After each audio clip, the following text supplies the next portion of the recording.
welcome. You guys giving wiener jokes here as we go on there. Welcome back to Hannity. The one and only Oprah Winfrey is back in the limelight promoting her new movie, and her comments are causing quite a stir. For starters, she had this to say about the Trayvon Martin case. It's so easy during this time, Trayvon Martin parallel to Emmett Till. Let me just tell you. In my mind, same thing. But you can get stuck in that and not allow yourself to move forward and to see how far we've come.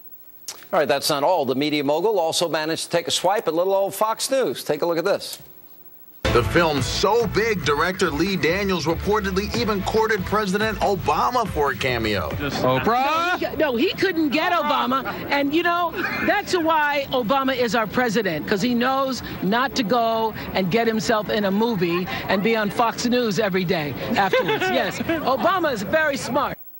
That's so smart. Why shouldn't he come on Fox News, Oprah?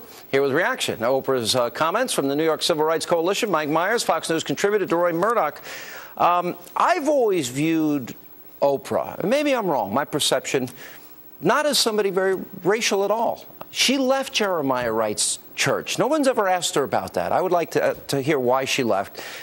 Pretty spiritual woman. But yet, do you think these comments are racial and that she was making? Of course they're racial, and they're errant. They're fallacious. They're false. They're ignorant. She says that Americans don't know diddly squat about the civil rights movement. Well, she doesn't know anything about the Emmett Till case. She compares Emmett Till with Trayvon Martin. Emmett Till was a 14-year-old from Chicago. He went visiting in Money, Mississippi, and he whistled. He violated the code, the Southern code, of whistling at a white woman. That white woman's husband and his brother-in-law went out, sought Emmett Till, took him to a barn, kidnapped him, beat him up, gouged out one of his eyes, and put a bullet through his head. Okay. And then they wrapped him in and put a ton on him, wrapped him in barbed wire, and put him in the Tallahatchie River. That is not Trayvon Martin or George Zimmerman. I mean, that's the point. This was not a race case. Everybody involved, even Trayvon Martin's family and attorney, said it wasn't about race. Absolutely. And as Michael pointed out, the distinctions between that case and the Trayvon Martin case. I mean, you look at these incredible homicidal white racists in the South 58 years ago versus George Zimmerman, who, first of all, isn't white. Let's start there. He took a black woman to his high school prom. He started an insurance business with a black man. He mentored and tutored disadvantaged black kids. And he actually went to, in Sanford, Florida, went to a public event to defend a homeless black man who was being harassed by the son of a white cop. So this is very different from the people who killed Emmett Till. I don't think they probably did any of those things. But to answer your question about Oprah Winfrey directly, yeah, she used to be a bridge over troubled water. These comments are so outrageous, so racially offensive, such racial rhetoric that I say she is now engaging in idiocy and racial poison. Do you think she's always thought this way, but successfully hidden this?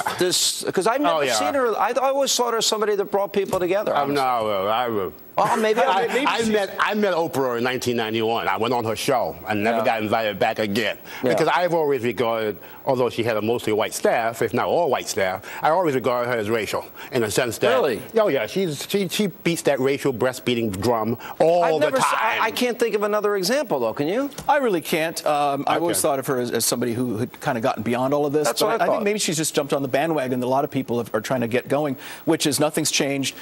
Jim Crow's still alive and well. This is like America, the American South from the before the '64 Civil Rights Act. That whole idea, that theme is something here over and over and over for a lot of black left activists. It's very poisonous, very dangerous. You have hostility towards Oprah. Because I know who she is. I know what she represents. She is a hypocrite. Why do you say that? Talking about millions of blacks were lynched in America. Oh, excuse me. Oprah Winfrey, you know diddly squat about the civil rights movement, and you know less about lynchings in America. There weren't millions of blacks who were lynched in America. Then she also claims, Paula Deen was a friend of hers until Paula Deen got into trouble. Well, I have that. 30 years ago, Paula Deen mentioned the word, can I use it? N-word. And then where was Oprah, her friend? No. Now that the controversy, and Oprah said, well, it was too controversial for me to step in. Now that the controversy's passed a little bit, she wants to have the natural conversation about race around Paula Deen. Where? On Oprah's low-rated show. Come on. She's a hypocrite. Wow. She's transparent. What about the attack on Fox? Unnecessary. I mean, look, this is where the eyeballs are. You know, want to reach a lot of American viewers. You say what you want to say on Fox News. Yeah. By the way, if Oprah ever wants to come on, I'd be nice to her. I've always liked her. That's true. If you're left, middle, or right, don't take me with you. No, I mean, she recommended great books like Eckhart Tolle and years ago, The Road Less Traveled. I mean, she seems to be on a spiritual journey. This was just over the top, as you pointed out. In the Emmett Till case, it just didn't fit. I'm not surprised at all. Right. It's racial rhetoric and I'll let you debate Oprah. So many. I would love to debate her. One important quick Anytime, point. Oprah. Very quickly, Oprah Winfrey in 1955 could not do what Oprah Winfrey does today. It's a very different country. She's the richest black woman in America. She would not have been able to have done that 58 years ago. All right, guys. Good to see you both. But she's no longer popular.